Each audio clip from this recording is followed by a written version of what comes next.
Mimi ni Brigedia Jenerali Mashauri, mpambe na msaidizi masuala ya kijeshi wa Mheshimiwa Rais wa Jamhuri ya Muungano wa Tanzania. Mheshimiwa Spika, nimeelekezwa na Mheshimiwa Rais Dr. Samia Suluhu Hassan na Amiri Jeshi Mkuu wa Jamhuri ya Muungano wa Tanzania kuwasilisha ujumbe maalum kwako.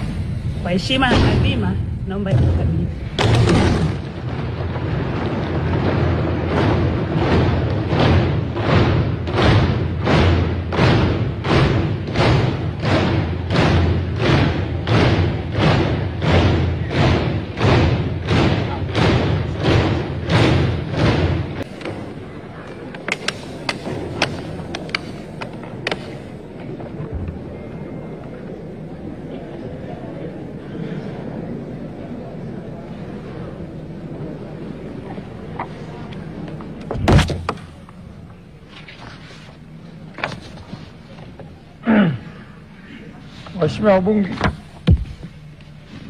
Waheshimiwa wabunge, uteuzi wa Waziri Mkuu wa Jamhuri ya Muungano wa Tanzania.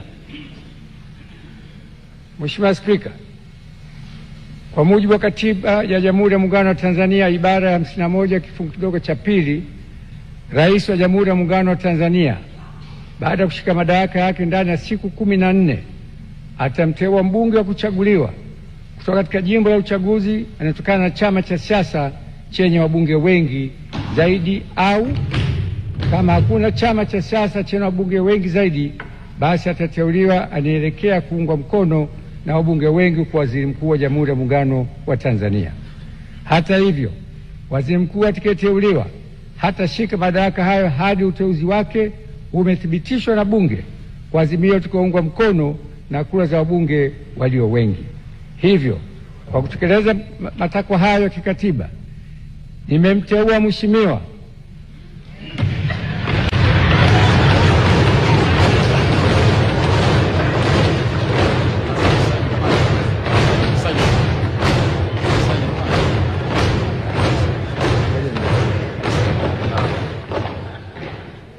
Daktari Mwigulu Lameck Nchemba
Waheshimiwa